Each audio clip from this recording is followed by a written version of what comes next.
May God be in my head and in my heart, in my understanding. Amen. Amen.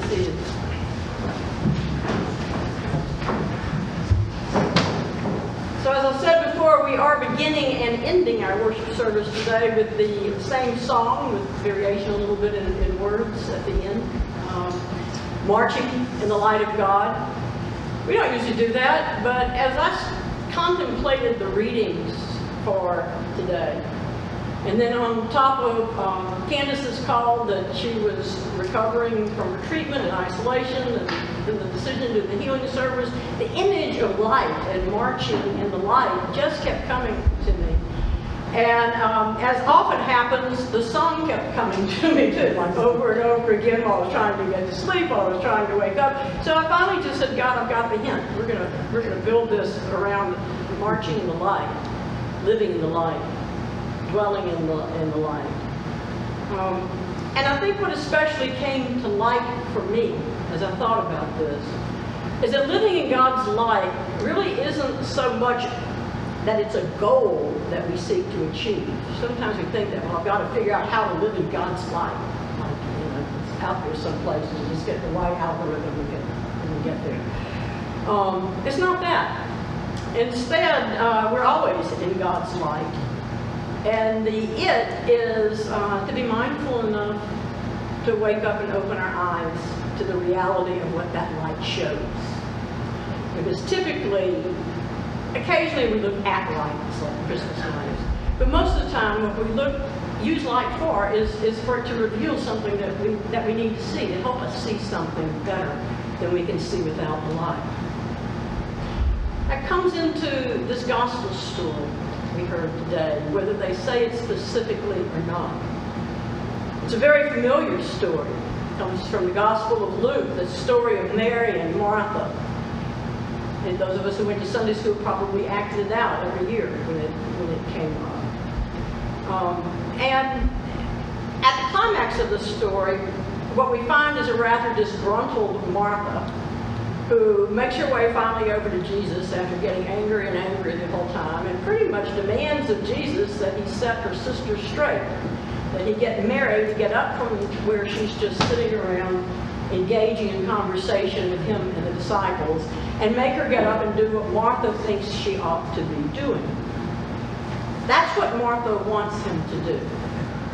Instead, he says these words, Martha, Martha. And I can see him saying that lovingly, too, not mockingly, but lovingly. Martha, Martha, my beloved child. You are worried and distracted by many things. There is need of only one thing. Mary has chosen the better part, which will not be taken away from her. And with those words, we leave Martha in that telling of the story. We leave her standing before Jesus in a rather bright light, which sometimes seems a bit harsh to some of us. Because for many of us, our sympathy is more with Martha than with Mary. We know what it feels like to feel like we're the only one doing all the work that needs to be done, and that somebody else just isn't doing their part and is just sitting around. We've got all this that's just overwhelming us. We know that. And when we come to this story with the usual assumptions with which we come to this story, it seems not too unreasonable for Martha to be feeling this way. But you see, that's the thing. We need to look at the assumptions, especially one assumption that we make when we come to this story. We tend to assume that this is a surprise visit from Jesus and 12 other guys. So a surprise visit from 13 people all of a sudden about supper time. And when we think about that, well, no wonder Martha's anxious. I mean, if all of a sudden you found you've got to house 13 men and feed them, and you had no idea this was happening, I'd be anxious and distracted also. But you see, here's the thing. There is no reason to have that assumption. There is nothing there by which we should assume that this was a surprise visit. Even though first century Palestine didn't have text messaging capabilities, Typically, it was just a practice of common courtesy that if you were going to travel to a town and needed a place to stay, then somebody would go ahead of you and make those arrangements. We see Jesus doing this in other cases. We see it throughout the Scripture. Hospitality had two sides. It had the side of the guest as well as the side of the host or hostess. So we really shouldn't make that assumption that all of a sudden Jesus shows up at Martha's door with all these guys who are ready to eat and have a place to sleep. In fact, it's more likely that Martha and her household had a couple of days' notice on this. That somebody, one of the disciples, probably went ahead and said, they're on their way. They're going to be here in a couple of days. They should arrive about supper time, because the evening meal was the important meal of the day. And with that in mind, when we realize that is probably more like what happened, and we let go of the assumption that Martha's surprised by their arrival, then we know that probably preparations were made for a couple of days, including that whole day. More than likely, there were even other people in the village who would have helped preparations. And certainly her household, including Mary and their brother Lazarus, would have had their own parts to play. Such a meal would more than likely have been sort of a simple family meal that could be stretched a bit. It's highly likely it might have been something like, maybe say, a lentil stew that simmered on the fire in the courtyard where they would all gather, probably simmering all day. Vegetables that were available thrown into that, onions perhaps, whatever seasonings they had. It would involve bread, because every meal involved bread. And the custom was every day the women in the village would get together, usually at a common place, and bake the bread either for that day or maybe even for 2 days.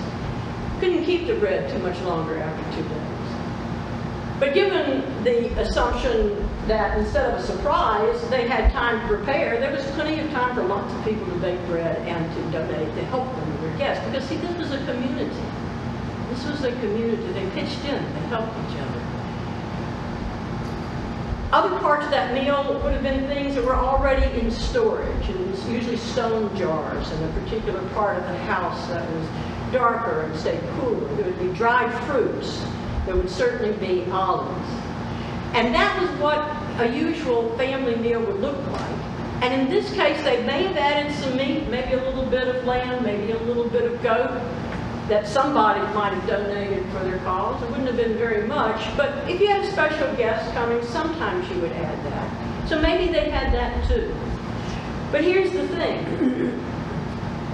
By the time Jesus and the 12 disciples arrived, everything would be done. The soup would be prepared, created, ready to eat, just simmering on a place in the little courtyard where they would all gather, because the house, unless it was just really bad weather, was usually too small, those houses, to put 13 or 16 people into.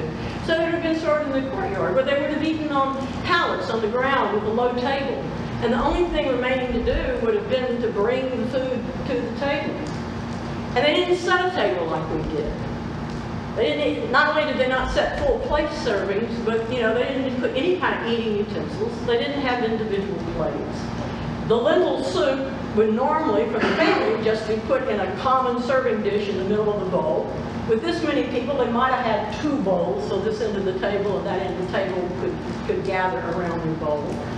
And the way they would eat the thick stew of lentils and whatever else was in there is they would break off, not cut, but break off a piece of the bread, take it from the basket, break it off, put the rest back in, use that as the utensil, scoop up the stew, and eat it off the bread.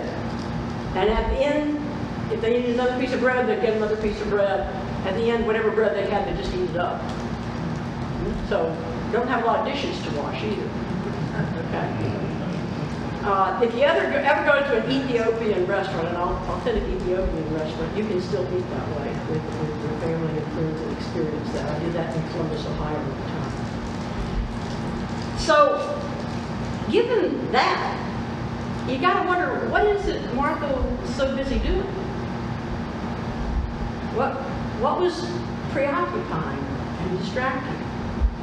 Was she not comfortable just sitting down and sitting still at the table, as Mary obviously was? They're all on the floor, so that's how she's sitting at the speech. She's sitting next to him at the table. Was she not comfortable doing that? It would be kind of odd for her to be doing a lot of different things, because it was a big deal in Jewish and in Middle Eastern families of any kind. That evening meal was a big deal.